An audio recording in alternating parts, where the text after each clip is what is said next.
मार्ग का वर्णन करने के पश्चात उस परमात्मा की प्राप्ति का जो साधन है उसका वर्णन करते हैं और उसकी प्रशंसा भी करते हैं कि परमात्मा की प्राप्ति किसके द्वारा होती है, तो आत्मज्ञान के द्वारा। ऐसा जो आत्मज्ञान है, ब्रह्म ज्ञान है, विद्या है, सारी विद्याओं की राजा है, गोपनीय है, पवित्र है और सुखादि के समान प्रत्यक्ष है और कैसा है, धर्म से युक्त है। ऐसी उस विद्या को, ज्ञान को व्यक्ति को प्रयत्नपूर्वक प्राप्त कर लेना चाहिए, ऐसा भगवान ने कहा। उसी को और भगवान भास्कर व्याख्यान करते हैं तो कहते हैं तच्च, उसी प्रकार से, यानी ज्ञान की स्तुति करते हैं कि जो विद्या है कैसी पवित्र है, उसको लेकर कहते हैं राज विद्या, विद्या नाम राजा। तो राज विद्या शब्द का प्रयोग अर्थ करते हैं विद्या नाम राजेति, राज विद्या इन विद्याओं की राजा है। यानी उसका विद्याओं की राजा क्यों है, कहते दीप्ति अतिशयत्वात्। इन दीप्ति यानी ज्ञान भी होता है, प्रकाश भी होता है, तो अतिशय वाली है। दीप्ति यानी प्रकाश स्वरूप वाली है, ज्ञान स्वरूप वाली है। दीप्यते ही इयम अतिशयन ब्रह्म विद्या सर्व विद्या नाम, यानी क्योंकि दीप्यते यानी अतिशय रूप से प्रकाशते, यानी ब्रह्म विद्या है अतिशय रूप से प्रकाशित होती है। इन सारी विद्याओं में ये विद्या ब्रह्म विद्या है अतिशय रूप से दीप्त होती है, विशिष्ट ही दिखती है, ठीक है ना, विशिष्ट ही ये दिखती है। तो अब आगे कहते हैं तथा उसी प्रकार से राजगुह्यम, इन गुह्या नाम राजा, गोपनीय से गोपनीय और रक्षा करने में से श्रेष्ठ, रक्षा करने वाले में से राजा है। गुह्य यानी गोपनीय होता है और रक्षा करने वाली भी है, गोपनीय है, यानी सभी के सामने इसको उजागर नहीं करना चाहिए। भगवान ने भी कहा है ना गीता अंत में, ये जो राजमार्ग है, राज विद्या है, ब्रह्म विद्या है, किसको देना चाहिए, शिष्य को, पुत्र को देना चाहिए, शिष्य को देना चाहिए और पुत्र को देना चाहिए और श्रद्धालुओं को देना चाहिए। अर्थात जो इस विद्या का अधिकारी है, श्रद्धावान है, उसी को देना चाहिए। जो श्रद्धा वाला नहीं है इस विद्या को, उसके लिए नहीं सुनाना चाहिए। क्यों, यदि अश्रद्धालु व्यक्ति को सुनाएंगे तो वो इसका अपमान करेगा, उपेक्षा करेगा, इसका महत्व को नहीं जानेगा, तो और ये भी दोष लगा देगा ये तो बक रहे हैं, ऐसे ही बकते रहते हैं, तो इस प्रकार से दोष लगाता रहेगा, लगाएगा। इसलिए भगवान ने स्पष्ट ही वर्णन कर दिया कि उन्हीं को देना, जो श्रद्धालु हैं उन्हीं को ही देना चाहिए, अश्रद्धालु वाले व्यक्ति को ये विद्या नहीं देना चाहिए। इसलिए सभी के सामने उजागर न करें। और कहते पवित्रम शब्द आया है तो पवित्र पावनम, एक ऐसी है पावन है। दृश्यते ही विद्वद अंतरेभ्यो लोके पूजा अतिरेको ब्रह्म विदामिति भावः। यहाँ पर टीकाकार कहते हैं दृश्यते ही, विद्वान देखे जाते हैं, कैसे, अंतरेभ्यो, अन्यों से विद्वान विशिष्ट ही देखे जाते हैं लोक में। इन पूजा अतिरेक के माध्यम से ब्रह्मवेत्ताओं की अधिक पूजा होती है, सम्मान प्राप्त होता है। विद्या सर्वत्र पूज्यते, विद्या सर्वत्र पूजित होती है। जैसे राजा है, राजा तो स्वदेश से पूज्यते राजा, तो विद्वान सर्वत्र पूज्यते। राजा तो अपने देश में पूजित होता है, उसका जहाँ पर देश होगा, जिस देश में राजा रहता है उसी देश में उसकी पूजा होगी। लेकिन विद्वान है, उस विद्वान की तो सर्वत्र पूजा होती है, यानी विद्वान विद्या के माध्यम से सर्वत्र पूजित होता है। यदि वो विद्वान किसी व्यक्ति में विद्या नहीं है तो वो पूजित नहीं होता। इसलिए विद्वान के माध्यम से विद्या ही पूजी जाती है। इसलिए जो ब्रह्म विद्या है वो सबसे ज़्यादा पूजनीय है। अन्य विद्या है तो अन्य अन्य जो विद्या हैं वो भी पूजित होती हैं, लेकिन कम। लेकिन इस ब्रह्म विद्या वाला व्यक्ति, ब्रह्म विद्या सारी विद्याओं की स्वामिनी है और पूजित भी होती है। उससे विशिष्ट, ब्रह्म विद्या से विशिष्ट व्यक्ति की पूजा ज़्यादा होती है। अब और आगे कहते हैं, पवित्रम पावनम इदम उत्तमम। इदम उत्तमम, ये वाक्य आया है। पवित्रम पावनम, है जो विद्या है, ब्रह्म विद्या है, ब्रह्म ज्ञान है, कैसे पावन है, उत्तम है। सर्वेशा पावनानाम शुद्धि कारणम इदम ब्रह्म ज्ञानम उत्कृष्टतमम। है जो ब्रह्म ज्ञान है, कैसा है, सारे सारे पावन पवित्र करने वाले साधनों में से, जितने भी पवित्र करने वाले साधन हैं उनमें से ये सबसे अधिक शुद्धि करने वाला है, शुद्धि का कारण है, शुद्धि करने वाला है, ब्रह्म ज्ञान है, उत्कृष्ट है। एंड जो भी अन्य साधन है, तप है, उपासना है, स्नान आदि है, अन्य अन्य जो साधन है वो पवित्र यद्यपि करते हैं। जैसे हमको जगह को पवित्र करना है तो गाय के गोबर से उसको जगह को लीप देते हैं तो पवित्र हो जाती है वो जगह।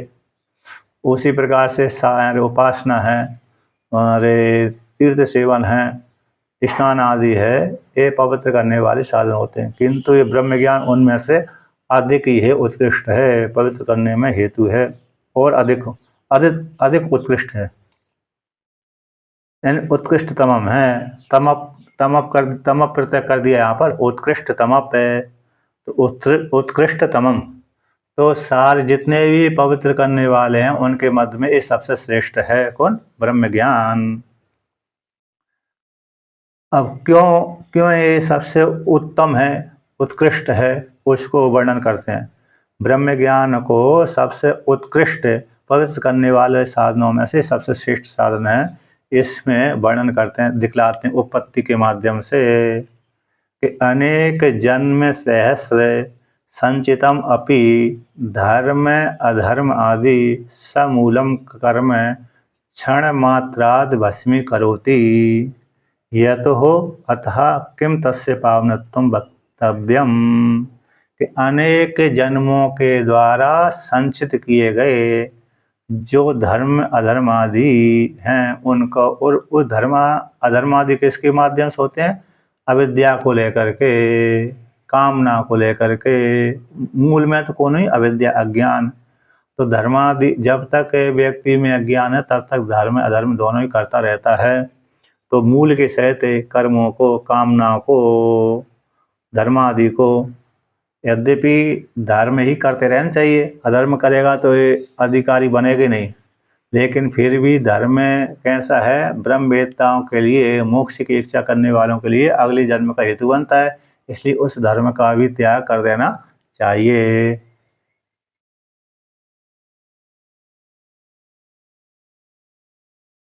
धर्म धर्म अविद्या का नहीं, धर्म अविद्या के माध्यम से धर्म अधर्म दोनों करता है व्यक्ति। अविद्या नहीं हो तो धर्म भी नहीं करेगा, अधर्म भी नहीं करेगा। इसलिए धर्म अधर्म मूल के सहित है। तो इसका मूल, धर्म अधर्म का मूल कौन है, यानी अज्ञान, अविद्या। तो मूल के समूल, इसलिए समूल बोल दिया, समूलम। तो समूलम मतलब अविद्या के सहित धर्म धर्म अधर्म और कर्म, और कर्म के साथ साथ कामना, इन सभी को क्षण मात्र में ही कौन कर देता है, ज्ञान भस्म कर देता है। ब्रह्म ज्ञान, आत्मज्ञान भस्मी करोति। यह था जिस प्रकार से प्रत्यक्ष रूप से, यानी बस क्षण मात्र में भस्म कर देता है। जिस काल में दृढ़ ज्ञान हो गया उसी काल में सारे जो है अविद्या, धर्म अधर्म आदि कर्म है, उसी काल में नष्ट हो जाते हैं। तो यह तो जिस प्रकार से क्षण मात्र में ही ब्रह्म ज्ञान मूल के सहित, अविद्या के सहित है, मूल के सहित है, समूलम का अर्थ हुआ अविद्या के सहित, अज्ञान के सहित है, धर्म और अधर्म आदि और कर्म को क्षण मात्र भस्म कर देता है। जिस कारण से तस्मात् उसी हेतु से अतः किम तस्य पावनत्वम, इसलिए उससे ब्रह्म ज्ञान के विषय में पावनत्व को क्या कहना चाहिए, क्या मूत्र न्याय, इसके विषय में क्या क्या कहें, क्या पवित्र करने वाला है। जब अनेक जन्मों के द्वारा संचित किए गए पुण्य पाप को, अविद्या के सहित पुण्य पाप को, कर्मों को जब क्षण मात्र में भस्म कर देता है, तो उसके विषय में पवित्र करने वाला सबसे श्रेष्ठ है। इसके विषय में कहना ही क्या, किम पावनत्वम भक्तम, उसके लिए पवित्र करने वाला है, ब्रह्म ज्ञान है, उत्कृष्ट है। इसके पावनत्व के विषय में क्या शंका करना, क्या कहना, है ना। हाँ, तो उसके विषय में पवित्र करने वाला नहीं है और उत्कृष्ट कैसा है, इसके विषय में क्या कहना चाहिए, क्या कहें, ऐसा वर्णन किया। अतः वो सबसे उत्कृष्ट श्रेष्ठ साधन है। अब कहते हैं तत्र श्रुति स्मृति प्रमाणितव्य। और कहते हैं कहाँ से जाना गया कि भाई ये ब्रह्म ज्ञान सबसे उत्कृष्ट है, कि इसमें प्रमाण है, श्रुति प्रमाण स्मृति प्रमाण। श्रुति प्रमाण है और स्मृति प्रमाण। श्रुति स्मृति के माध्यम से जाना गया कि ये ब्रह्म ज्ञान, आत्मज्ञान सभी पवित्र करने वालों के मध्य में वो सबसे उत्कृष्ट है। अज्ञान को नाश करने वाला है, अविद्या को नष्ट करने वाला है, मुक्ति को देने वाला है, मोक्ष फल को प्राप्त कराने वाला है। इस प्रकार से किंच और भी कहते हैं, अरे एक शास्त्र है जो ब्रह्म ज्ञान है, केवल इस श्रुति स्मृति के माध्यम से नहीं जाना गया है, बल्कि प्रत्यक्ष प्रमेय, प्रत्यक्ष प्रमेय, हम प्रत्यक्ष प्रमेय, प्रत्यक्ष रूप से भी जाना गया है। ब्रह्म ज्ञान मात्र श्रुति स्मृति में ही सबसे उत्कृष्ट वर्णन नहीं किया गया, उत्कृष्ट श्रुति में और स्मृति वर्णन कर दिया कि ये श्रेष्ठ है, उत्कृष्ट है, सबसे पवित्र करने वाला है।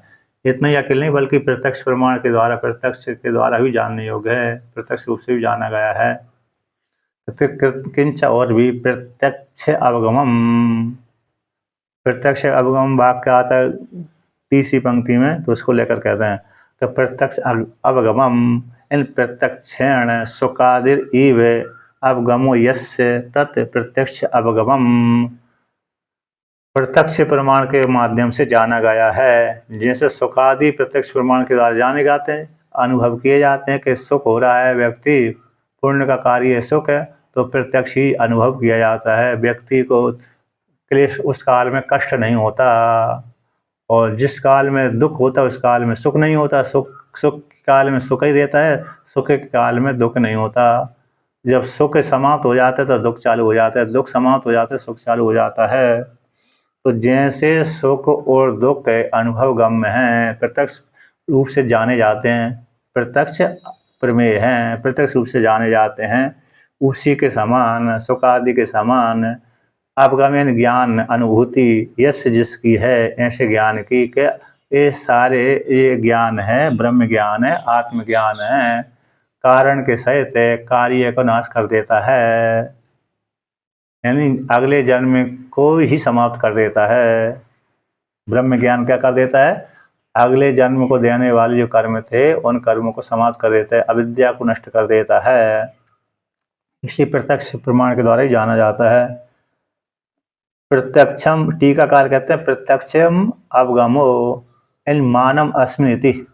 इसमें प्रत्यक्ष प्रमाण ही, प्रत्यक्ष प्रमाण प्रत्यक्ष रूप से जाना गया है ना, मान है अस्मि, इसमें कौन, श्रुति स्मृति और प्रत्यक्ष रूप, प्रत्यक्ष प्रमाण भी इसमें प्रमाण है। श्रुति स्मृति तो प्रमाण है ही है, श्रुति और स्मृति तो प्रमाण है ही है, लेकिन प्रत्यक्ष प्रमाण भी है, प्रत्यक्ष रूप से भी जाना जाता है कि ब्रह्म ज्ञान अविद्या आदि संपूर्ण जगत को नष्ट कर देता है, वो सुख स्वरूप, सुख का बोध करा देता है, सुख स्वरूप परमात्मा का बोध करा देता है। इसमें प्रमाण है, प्रत्यक्ष प्रमाण इसमें प्रमाण है, प्रत्यक्ष रूप से जाना जाता है। जैसे सुखादि प्रत्यक्ष रूप से जाने जाते हैं, उसी प्रकार से अनुभवगम है, उसी प्रकार से ये भी ब्रह्म ज्ञान भी प्रत्यक्ष है कि इसके द्वारा अज्ञान की निवृत्ति हो जाती है। यदवा गम्यते इति अवगम, यदवा दूसरा विकल्प करण टीकाकार, गम्यते इति अवगम जाना जाता है, फलम प्रत्यक्षम अवगम अस्ति दृष्ट फलम ज्ञान से उच्यते। इसका प्रत्यक्ष फल है अवगम, यानी फलम, गम्यते इति अवगम, जाना जाए उसको अवगम कहते हैं। यानी क्या फल प्रत्यक्ष रूप से अवगम होता है, अस्य इसका, किसका फल, यानी आत्मज्ञान का। दृष्ट फलत्वम ज्ञान से उच्यते, ज्ञान का प्रत्यक्ष फल कौन है, मोक्ष है, मोक्ष ही ज्ञान का मुख्य फल है, और प्रत्यक्ष रूप से जाना जाता है। अब आगे कहते हैं अनेक, कहते इस ज्ञान में इतनी प्रकार की विशेषता हैं, कितनी प्रकार की विशेषताएं, इस प्रकार की विशेषता हैं, ऐसा जो ज्ञान है, ऐसा जो ज्ञान है। तो कहते हैं अनेक गुणवतो अपि धर्म अवरुद्धत्वम। यहाँ पर धर्म अवरुद्धत्वम हमारे में लिखा है, गीता प्रेस में धर्म विरुद्धत्वम लिखा होगा, है ना। आपके में जो पार्ट है कैसा है, धर्म अवरुद्धत्वम है कि धर्म विरुद्धत्वम है? धर्मा, मेरे में धर्मा विरुद्धत्वम लिखा है, दीर्घ आकार मकार में। तो यहाँ पर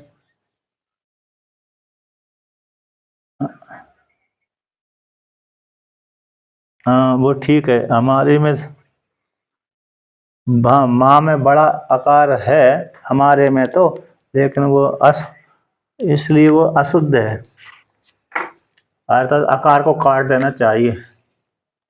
आपके में ठीक है गीता प्रेस में, हमारे में थोड़ा गड़बड़ लग रहा है क्योंकि अर्थ वो ठीक नहीं लग रहा। तो देखिए, तो अनेक गुणवतो अपि, जैसे ठीक है गीता प्रेस में ठीक है, और ये कैलाश आश्रम की पुस्तक में कैसा है, ज्यादा हो गया।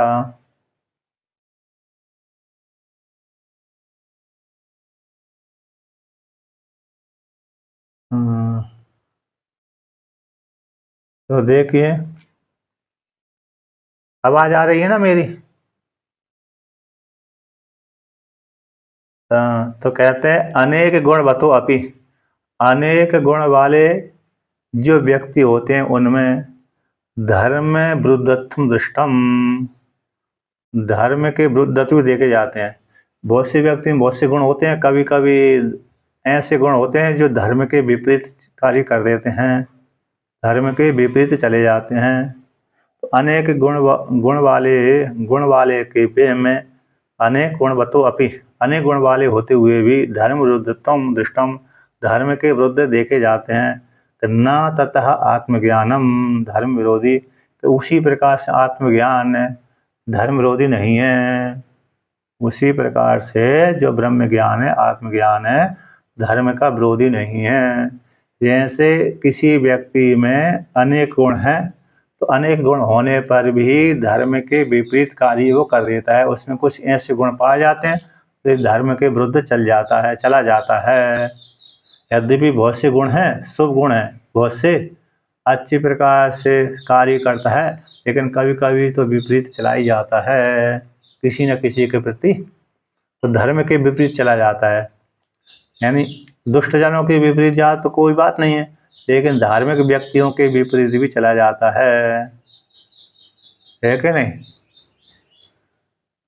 तो उसमें तो जैसे अरे शंकराचार्य भगवान बोलते रहते हैं कूटनीतिक वालों को, जगन्नाथपुरी के, जैसे बीजेपी सरकार को बोलते हैं कि पहले जो अरे प्रधानमंत्री थे, मुख्यमंत्री थे ना, तो मुख्यमंत्री थे तो उन्होंने कहा कि गो हत्या बंद कर देना चाहिए, गो हत्या भारत सरकार को बंद कर देना चाहिए।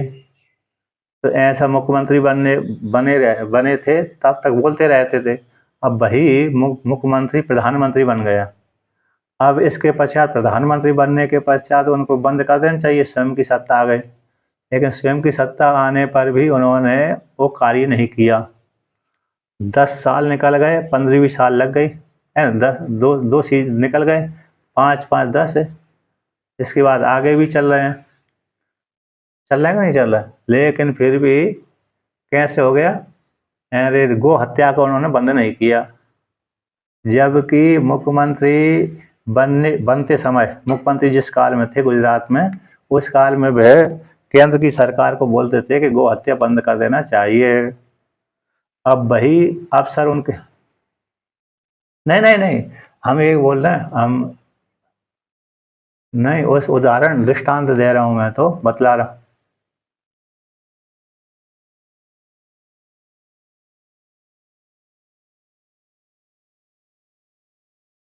ऐसी बात ऐसा नहीं है ना, बदल जाता है। लेकिन उस काल में इन्होंने कहा था, उस काल में उस काल में ऐसा कहा था कि केंद्र सरकार को गौ हत्या बंद कर देना चाहिए। अब ऐसा करने के पश्चात जब उन्होंने केंद्र सरकार नहीं करी, कांग्रेस वाले ने, पर ये बन गए। इनको भी आते ही कार्य करना चाहिए थी, वो कार्य सुधारना चाहिए थी। चलो विदेश में अरे विदेश में माल सप्लाई यहाँ की जो है ना, जो लाइसेंस दिए हैं वो बंद कर दो तो विदेश में सप्लाई होगी नहीं। तो कोई बेचने नहीं चाहता है तो क्यों दें, हम माल बाहर भेजने ही नहीं चाहते।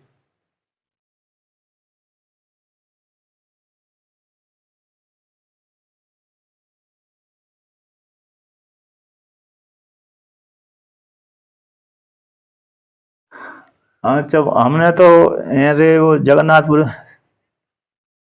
हम्म।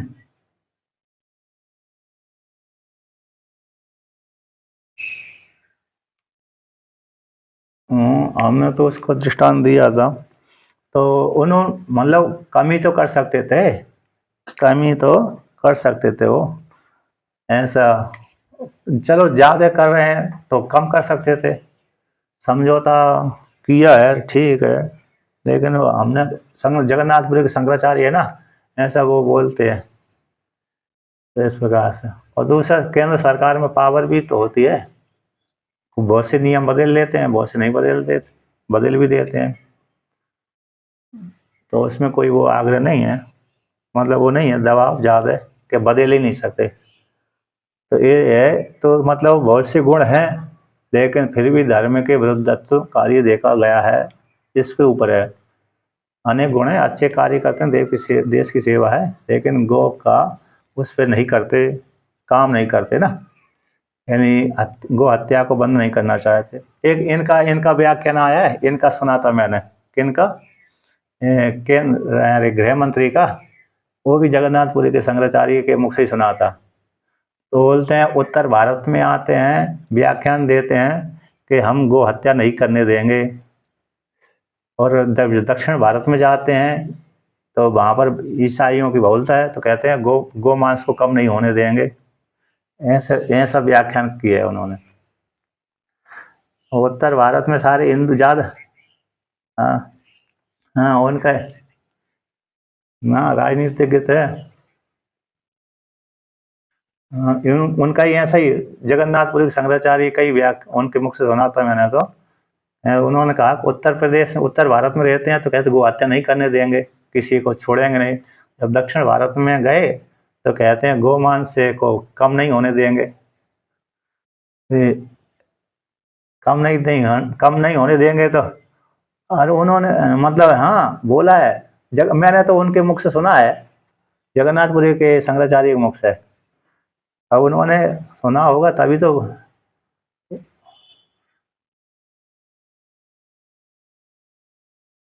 ऐसा ही है, मतलब नेता लोग है ना, जहाँ मौका लगा तो वहीं चौका मारते हैं।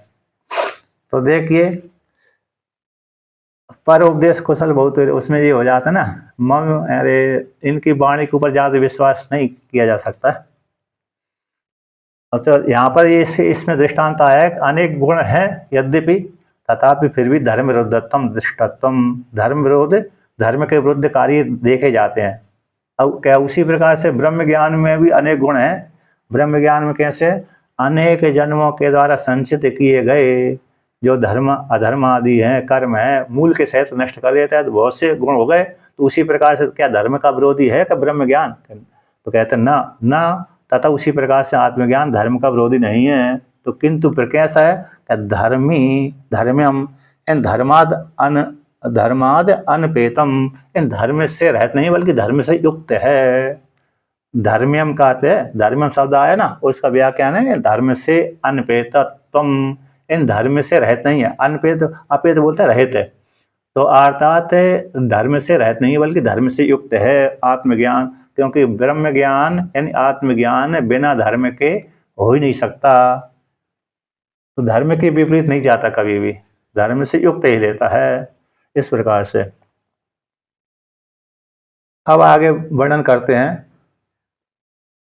तो धर्मस्य इव तस्य क्लेशाद्यतम, तो जैसे धर्म बड़े क्लेश के द्वारा साध्य होता है, कोई धार्मिक कार्य करता है ना व्यक्ति, तो बड़ी कठिनाई उसको प्राप्त होती है। होती कि नहीं होती? होती है।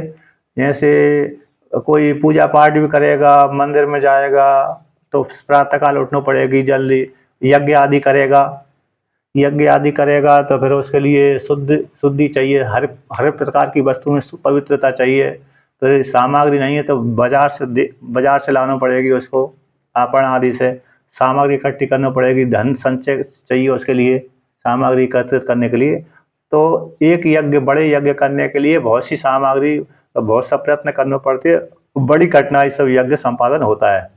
तो धार्मिक कार्य, तो इसीलिए कहते हैं कि धर्म जैसे धार्मिक कार्य बड़ी कठिनाई से होते हैं, मतलब उसमें क्लेश होता है, क्लेश के द्वारा साध्य होता है। उसी प्रकार से कि आत्मज्ञान क्लेश के द्वारा साध्य है, एवं अपि स्याद दुसंपाद्यत्वम, जिस प्रकार से धर्म दुसंपाद्य होता है, बड़ी कठिनाई से व्यक्ति की प्रवृत्ति नहीं होती धार्मिक कार्य करने में स्वभावतः। अरे अशुद्ध कार्य करने में तो व्यक्ति की प्रवृत्ति हो जाती है स्वभाव, तो उसके ऐसे ही संस्कार बने हुए हैं, लेकिन धार्मिक कार्य करने के लिए उसकी प्रवृत्ति ज़्यादा नहीं होती। इसी धार्मिक कार्य में उसमें को कष्ट होता है। इसको सामान्य व्यक्ति को, स्त्री या तो पुरुष को धार्मिक कार्य करने में कष्ट होता है, कष्ट का अनुभव करता है, कठिनाई से उसको प्राप्त होता है धर्म। लेकिन अन्य जो कार्य करने हैं उसमें ज़्यादा कठिनाई उसको समझ में नहीं आती। तो जिस प्रकार से धार्मिक कार्य क्लेश के द्वारा साध्य होते हैं, उसी प्रकार से आत्मज्ञान भी क्या दुसंपाद्यत्वम, बड़ी कठिनाई से प्राप्त होता है।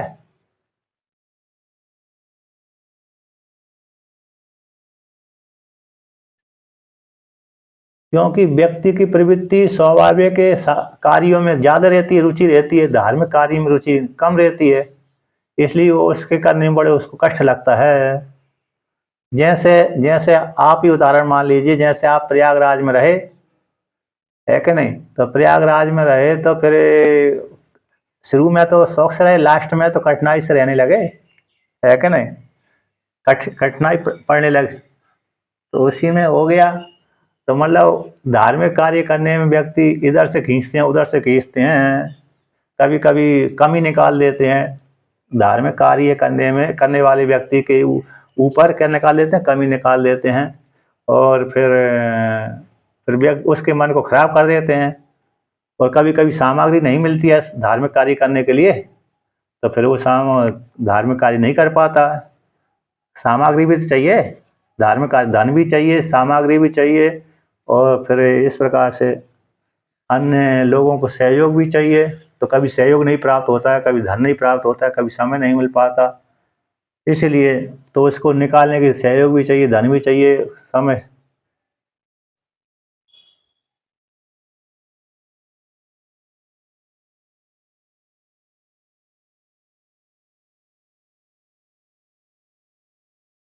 न, नहीं नहीं, मन कमजोर हो गया ना, इसी के लिए तो कह रहे हैं कि यहाँ पर जैसे धर्म के कार्य में बड़ी कठिनाई होती है, कभी कठिनाई करते ही हो गए कि कभी परिवार वाले समय नहीं देते हैं, परिवार वाले कहते हैं ये कार्य छोड़ो, दूसरा कार्य करो। कभी कभी व्यक्ति आलस से प्रमाद के कारण भी धार्मिक कार्य नहीं करता है, कभी कभी व्यक्ति परिवार वाले नहीं करने देते हैं, कहे तुम धार्मिक कार्य कर रहे हो, हम तुमको धन नहीं देंगे, तुम दूसरा कार्य करो, तब बाद में करना समय मिले तो, ऐसा ही बोल देते हैं। और कभी कभी व्यक्ति स्वयं के प्रमाद के कारण भी नहीं करता। तो इसलिए वहाँ पर ये सामान्य बात है कि धार्मिक कार्य में कठिनाई प्राप्त होती है, दुसाध्य होता है, यानी कठिनाई के द्वारा प्राप्त होता है धार्मिक धर्म। उसी प्रकार से आत्मज्ञान भी इसी दृष्टांत को लेकर के दृष्टांत बताते हैं कि उसी प्रकार से आत्मज्ञान भी बड़ी कठिनाई से प्राप्त होता है का। ऐसी प्राप्ति हो जाने पर एवं अपि स्यात् दुसंपाद्यत्वम, जैसे धार्मिक कार्य बड़ी कठिनाई से प्राप्त होते हैं, उसी प्रकार से आत्मज्ञान भी, ब्रह्म ज्ञान भी कठिनाई से प्राप्त हो रहा है। ऐसी प्राप्त हो जाने पर कहते हैं आहा सुसुखम कर्तुम यथा रत्न विवेक विज्ञानम, के सुष्टु शोभनम सुखम करने के लिए, यानी ये जो आत्मज्ञान है सरलता पूर्वक प्राप्त हो जाता है। ये आत्मज्ञान किसके माध्यम से सरलतापूर्वक प्राप्त हो जाता है? सुसुखम, उस सुख को देने वाला है और सरलतापूर्वक प्राप्त हो जाता है। लेकिन किसके माध्यम से? आचार्य के माध्यम से। ऐसे ऐसे प्राप्त नहीं होता है। सत्संग के माध्यम से होता है। सत्संग में पहले संस्कार बनते हैं। सत्संग से आत्मज्ञान के पहले संस्कार बनेंगे। वही संस्कार बन गए तो संस्कार जब हावी हो जाते हैं तो वही फिर व्यक्ति आचार्य की शरण में चला जाता है। चाहे आचार्य उसके पास में जाए, तो चाहे वो आचार्य के शरण पास में चला जाए, दोनों प्रकार से हो जाता है। तो आचार्य के पास में जा करके वो ज्ञान अर्जन प्राप्त कर लेता है। लेकिन पहले निमित्त होगा सत्संग ही। सत्संग के माध्यम से उसमें संस्कार पड़ेंगे। वो संस्कार जब हावी हो जाएंगे तब फिर आचार्य की शरण में चला जाता है। यानी जैसे जहाँ पर सत्संग चलता है, जहाँ पर अध्ययन आदि होता है, देख लेता है व्यक्ति कि अमुक महात्मा अथवा अमुक ब्राह्मण आदि है जो विद्वान है, तो उसके साथ संग करने लगता है वो व्यक्ति अपने आप ही। इसलिए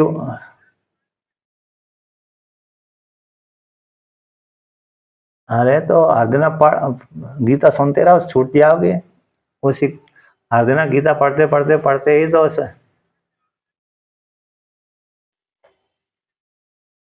अरे गीता सुनते सुनते सुनते विचार आ जाते हैं। हाँ,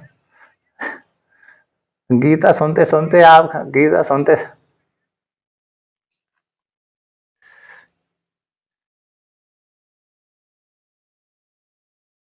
नहीं।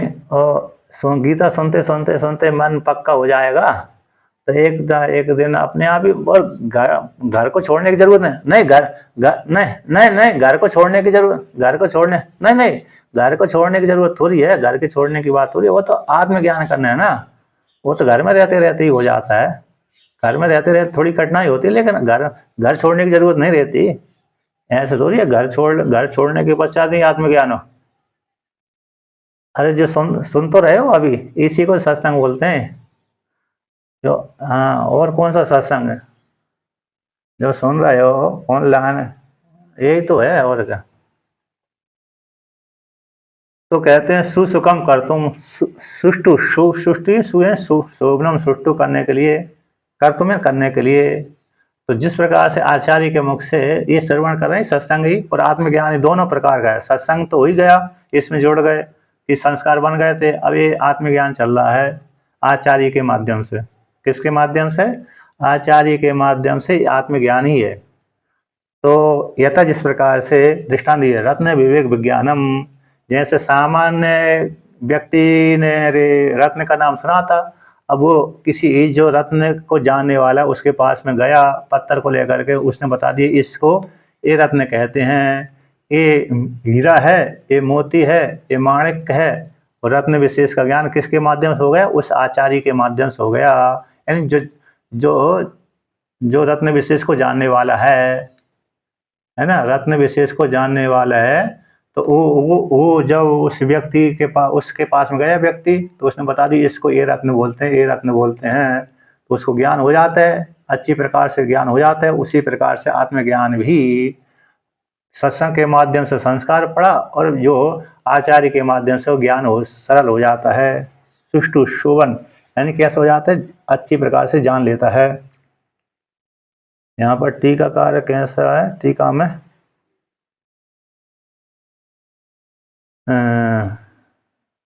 जैसे दृष्टांत नहीं दिया यहाँ पर। रत्न की परीक्षा करने वाला पार की रत्न विशेष के लिए बहुत बड़ा शारीरिक श्रम नहीं करता।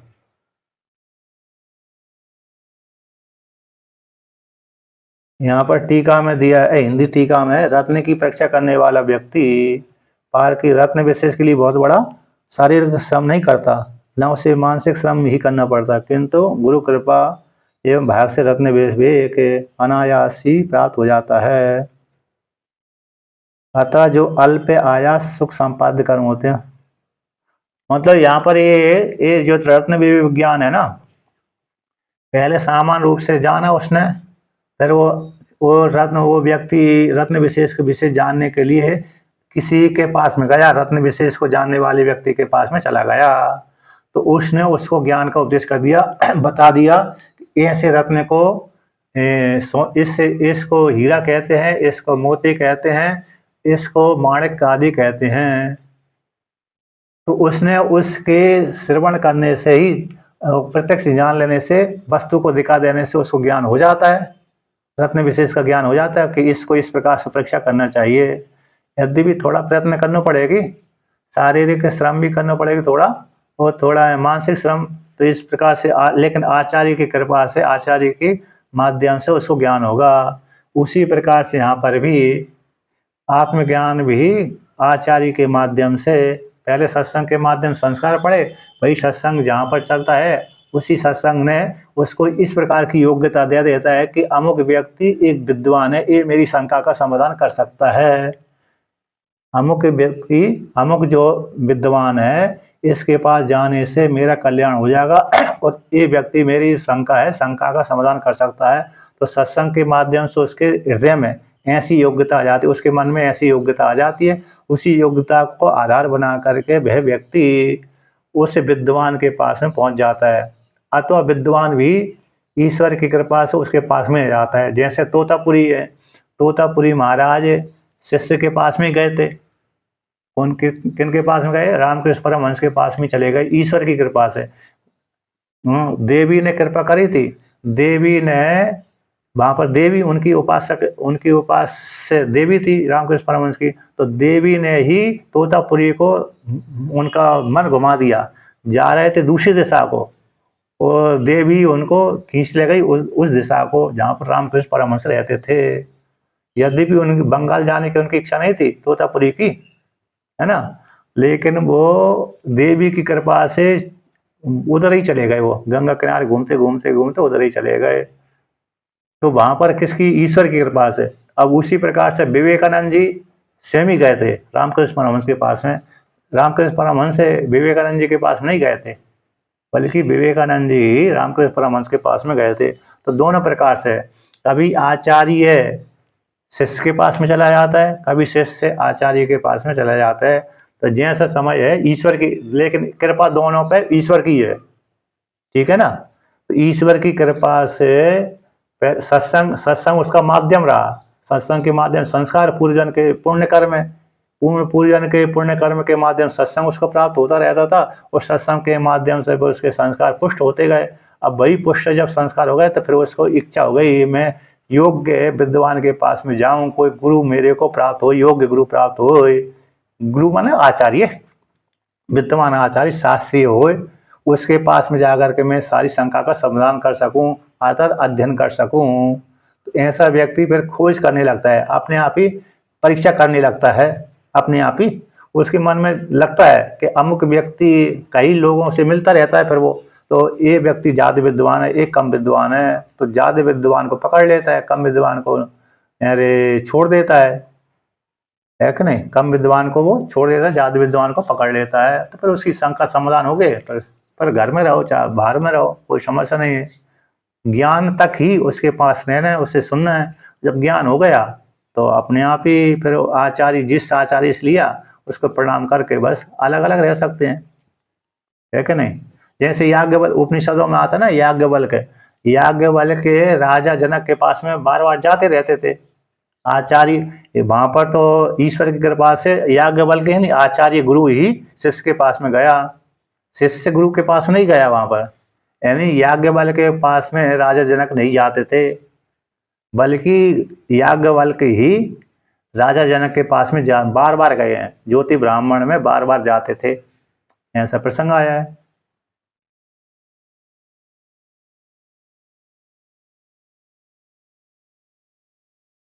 हाँ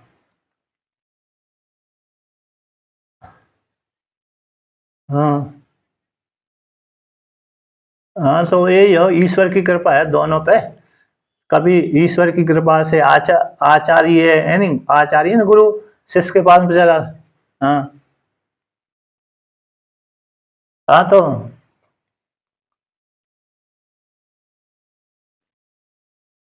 ठीक है, उसमें दोनों, अरे पुण्य पुण्य के माध्यम से, सत्संग आदि के माध्यम से उसको पढ़ जाते हैं, पुण्य के उदय हो जाने से धार्मिक कार्य में रुचि होने लगती है। पूर्व के जन्म के संस्कार, पुण्य वाले संस्कार, यही है। तो इसलिए उसके माध्यम से व्यक्ति क्या जान लेता है, पुण्य के माध्यम से सत्संग, सत्संग के माध्यम से परीक्षा करने की योग्यता, योग्यता के माध्यम से आचार्य को प्राप्त हो जाता है, आचार्य के माध्यम से आत्मज्ञान उसको सरलता से ही प्राप्त हो जाता है। इतना जानना है, आचार्य के माध्यम से सुसुकम हो जाता है, सरलता यानी अल्पयास से, अल्प प्रयास के द्वारा ही उसको आत्मज्ञान की प्राप्ति हो जाती है।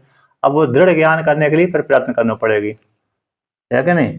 दृढ़ ज्ञान के लिए उसको प्रयत्न करना पड़ेगा। सुसुकम शब्द का अर्थ हो गया अल्पयास, अच्छी प्रकार से आचार्य के माध्यम से अल्प प्रयास से ही आत्मज्ञान की प्राप्ति हो जाती है। जैसे रत्न विवेक विज्ञान, रत्न विवेक का ज्ञान व्यक्ति को उसके पास में चला गया, रत्न वाले के पास में चला गया, तो उसने बता दिया इसको ये रत्न बोलते हैं, इसको ये रत्न बोलते हैं। थोड़ा जाना आना तो पड़ता है थोड़ा वे। उसी प्रकार से आत्मज्ञान के लिए भी आचार्य शरण में जा करके अल्प प्रयास ही प्राप्त हो जाता है। तो तत्र अल्प आयासानां कर्मणां सुखम संपाद्यानां अल्प फलत्वं दुष्कराणां च महाफलत्वं दृष्टम् इति इदं तु सुखम संपाद्यत्वात् फलक्षयाद् वेति इति प्राप्तम् अतः आह अभ्यम न अस्य फलतः कर्मवद व्ययो अस्ति इति अभ्यम अतः श्रद्धेयम् आत्मज्ञानम। कहते तत्र, तत्र शब्द का अर्थ विव्यार भूमि में, रत्न विषयक विवेक विज्ञान संप्रयोग से, उपदेश से, अनायास से दृष्टम। यहाँ पर टीकाकार कहते हैं, देखिए टीकाकार आया, टीका में आया है 311 नंबर पृष्ठ पे। जैसे रत्न विषयक जो ज्ञान है, रत्न को विषय करने वाला विवेक विज्ञान, जैसे संप्रयोग से, प्रयोग करने से, और अथवा दूसरा कर दिया उपदेश से, संप्रयोग से, प्रयोग कर देने से। जैसे रुद्राक्ष जो है ना, उसको अरे बहुत से व्यक्ति रोग की निवृत्ति करने के लिए शाम को जल में डाल देते हैं और सुबह उस जल का पान कर लेते हैं, तो बहुत सी रोग की निवृत्ति इस रुद्राक्ष के दाने से हो जाती है, जल का पान करने से। जैसे बहुत से व्यक्ति को तांबे के पात्र से जल पान करते हैं, उससे निवृत्ति हो जाती है। तो उसी प्रकार संप्रयोग से और उपदेश से, यानी आचार्य के उपदेश से अनायास ही इस प्रकार से विवेक ज्ञान, रत्न को विषय करने वाले विवेक विज्ञान लोक में देखा जाता है। उसी प्रकार से ब्रह्म ज्ञान भी आचार्य के माध्यम से, उपदेश से अनायास ही प्राप्त हो जाते हैं, थोड़े से आयास से। अब इसी को यहाँ पर कहते हैं कि क्या कहते हैं, जैसे अल्प विवार भूमि में, तत्र शब्द का अर्थ विवार भूमि में, जैसे अल्प आयासानाम कर्मणाम, अल्प आयास के द्वारा, आयास यानी प्रयास, अल्प थोड़े से प्रयास के माध्यम से जो कर्म किए जाते हैं, सुख संपाद्यानाम, सुख के संपादन करने के लिए, थोड़े से प्रयास के लिए, थोड़े से प्रयास में, थोड़े से प्रयास पूर्वक जो सुख के संपादन करने के लिए जो कर्म किए जाते हैं, उनका जो फल है अल्प फलत्वम, अल्प फल होता है। किसी व्यक्ति ने सुख के लिए थोड़ा सा काम किया, तो थोड़ा सा काम किया तो थोड़ा सा ही उसको फल प्राप्त होगा। जैसे किसी की इच्छा के 1000 रुपये कमाऊँ और किसी की इच्छा है मैं 1 लाख रुपये कमाऊँ, तो 1000 रुपये कमाने वाले ने कम मेहनत करी, तो कम मेहनत करी तो उसको 1000 रुपये मिल गए। अब वो थोड़े से में ही समाप्त हो जाते हैं। 1000 का फल, 1000 रुपये कितने दिन चलेंगे, थोड़े दिन के लिए चलेंगे उस व्यक्ति के लिए। अब दूसरे वाले व्यक्ति ने 1 लाख रुपये कमाए, तो उसके लिए 1 लाख रुपये कमाए तो फिर उसके लिए ज़्यादा दिनों तक चलेंगे 1 लाख रुपये। तो उसी प्रकार से यहाँ पर कहते हैं अल्प आयास वाले कर्मों का, तो सुख के संपादन करने के लिए, सुख की प्राप्ति के लिए उसने अल्प आयास वाले कर्म किए, तो उस आयास, तो अल्प प्रयास करने से उसका जो अल्प कर्मों का फल भी कैसे होगा, अल्प फलत्वम, तो अल्प कर्मों का फल भी अल्प फल होगा। और कहते दुष्कर्णाम चा, अब जो कठिन यानी ज़्यादा मेहनत करने वाले, ज़्यादा कठिनाई से प्राप्त होने वाले कर्म किए थे उसने, जैसे ब्रह्मलोक संबंधी कर्म किए थे, तो ब्रह्मलोक संबंधी कर्म करेंगे तो दुष्कर होंगे, ब्रह्मलोक संबंधी कर्म कैसे होगा, दुष्कर हो गया, तो उसका फल भी कैसे होगा, महाफलत्वम। यानी 1 लाख रुपये, जो 1000 रुपये का जो कर्म करेगा वो थोड़ी सी देर में कर देगा, और 1 लाख रुपये का जो कर्म करेगा व्यक्ति वो ज़्यादा दिनों तक करेगा, ज़्यादा दिन में कर पाएगा। इस प्रकार से तो ऐसे कर्म दुष्कर्म यानी महाफल वाले दुष्कर्म जो कर्म होते हैं वो महान फल देने वाले होते हैं। जैसे दूसरा लौकिक दृष्टांत है, दूसरा है पौराणिक दृष्टांत। जैसे राक्षस आदि बड़ी तपस्या करते थे, जैसे रावण ने भी है ना,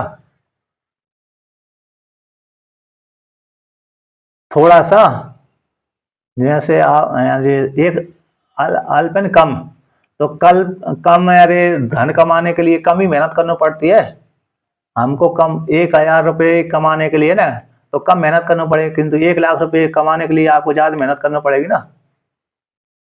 तो ये है। तो जैसे उदाहरण दिया रहा था रावण, रावण ने अजर अमर होने के लिए कितनी बड़ी तपस्या करी उसने। भगवान शिव जी को प्रसन्न किया, ब्रह्मा जी को प्रसन्न किया, शिव जी को प्रसन्न किया, गले काट कर चढ़ा दिया भगवान शिव जी के ऊपर। तो महान तो दुष्कर कर्म किया ना, अपार शक्ति लेने के लिए उसने दुष्कर कर्म किए, तो उसका फल भी उसके लिए बड़ा ही प्राप्त हुआ। बहुत बहुत काल के बाद वो मरा रावण, है कि नहीं, बहुत सामर्थ्य प्राप्त हुई। अब जो छोटे लोग थे जिन्होंने कम इतनी मेहनत नहीं करी, तो थोड़े से देर में अरे फल प्राप्त किया और नष्ट भी हो गए, नष्ट भी, वो फल समाप्त हो गया, नष्ट हो जाते हैं। तो जैसे लोक में देखा जाता है दृष्टम इतम इतम, दृष्ट देखा जाता है, मतलब अधिक कम प्रयास में किए गए कर्मों का फल भी कम होता है, अधिक प्रयास के द्वारा किए गए कर्मों का फल अधिक होता है, ऐसा लोक में देखा जाता है। उसी प्रकार से इदम तो सुख सुख संपाद्यत्वात्, सुख के द्वारा संपाद हो जाने से, यानी अल्प प्रयास से ब्रह्म ज्ञान की प्राप्ति हो जाने से उसका फल भी कैसे हो, छह बेती, फल का छह की प्राप्ति हो रही है, बेती इति, यानी फल के छह की प्राप्ति हो रही है, ब्रह्म ज्ञान के फल की इति प्राप्ति हो जाने पर उसको कहते हैं अतः, यानी ज्ञान का अक्षय फलत्व को लेकर के वर्णन करते हैं। तो कहते हैं ज्ञान का भी उसी प्रकार से अल्प फल वाला हो जाएगा, क्योंकि सुसंपाद्य हो गए ना, यानी सुख संपाद्य वाला हो जाने से और फल छह वाला हो जाने से, यद्यपि फल भी जो कर्मों का फल तो छह हो जाता है, किंतु क्या ब्रह्म ज्ञान का फल भी छह हो जाता है क्या, कहता है। तो जैसे कर्मों का फल छह की प्राप्ति हो जा रही, उसी प्रकार से इस ब्रह्म ज्ञान का जो फल है वो फल भी कैसा छह की प्राप्ति होने वाली है, छह की प्राप्ति की कोटि में आ रहा है। यद्यपि जैसे कर्म है सुख के लिए किए जाते हैं और उनका कर्मों का फल छह वाला होता है, उसी प्रकार से ब्रह्म ज्ञान भी सुख के लिए किया जा रहा है। ब्रह्म ज्ञान भी किसके लिए की करते हैं हम, तो सुख की प्राप्ति के लिए, तो उसका फल भी छह वाला होगा। ऐसी प्राप्ति हो जाने पर कहते हैं अहा अव्ययम, यानी उसका फल अव्यय होता है, ना से फलता, इस ब्रह्म ज्ञान का फल छह वाला नहीं है। जैसे कर्मों का फल व्यय होता है, उसी प्रकार से आत्मज्ञान का फल व्यय नहीं होता। अतः कर्मवद कर्म के समान व्यय नास्ति, नहीं है। अतः इसी हेतु से अव्ययम, अतः श्रद्धेयम आत्मज्ञानम, इसलिए ब्रह्म ज्ञान के श्रद्धेय है, आत्मज्ञान है, क्योंकि क्षय होने वाला नहीं, अव्यय है, अव्यय फल को देता है आत्मज्ञान। अब कहते हैं ए पुनः, और भी वर्णन करते हैं, आत्मज्ञाना के धर्म में श्रद्धा रखने वाले व्यक्ति, उसमें निष्ठा रखने वाले व्यक्तियों को परम पद की प्राप्ति होती है। परम प्राप्ति को उक्त कह करके उससे विमुख है संसार की प्राप्ति। जो आत्मज्ञान में श्रद्धा नहीं रखते, आत्मज्ञान नामक धर्म में श्रद्धा नहीं रखते, उसमें निष्ठा नहीं रखते, तो ऐसे व्यक्ति को किस फल की प्राप्ति होती है, तो उनको संसार की प्राप्ति होती है। जिनको आत्मज्ञान में श्रद्धा रखने वाले, उसमें निष्ठा रहने वाले को तो मोक्ष फल की प्राप्ति होती है, किंतु जो आत्मज्ञान में श्रद्धा नहीं रखते हैं उनको तो संसार की प्राप्ति होती है। उसको लेकर कहते हैं किंच, और भी ये पुनः, तो पाठ करते हैं, तीसरे श्लोक का पाठ करते हैं। अश्रद्धधानः पुरुषा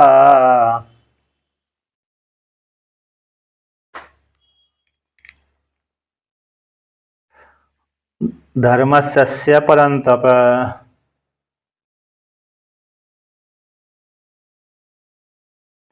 अप्राप्य माम निवर्तन्ते,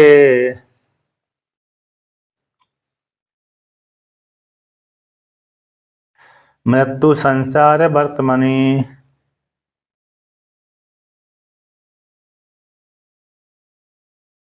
तो यहाँ पर वर्णन करते हैं अश्रद्धाना पुरुषा, अस्य धर्मस्य, जो आत्मज्ञान है उस आत्मज्ञान में जो श्रद्धा नहीं रखते ऐसे जो पुरुष हैं, यानी ब्रह्म ज्ञान आत्मज्ञान ब्रह्म विद्या में जो श्रद्धा नहीं रखते ऐसे पुरुष से हे परंतपा, शत्रु को संतप्त करने वाला हे अर्जुन, अप्राप्य माम निवर्तन्ते, वो मेरे को प्राप्त नहीं होते। जो आत्मज्ञान रूप धर्म ज्ञान में धर्म जो सभी को धारण करने वाला धर्म धारित धर्म यानी संपूर्ण जगत को धारण करने वाला जो ब्रह्म है,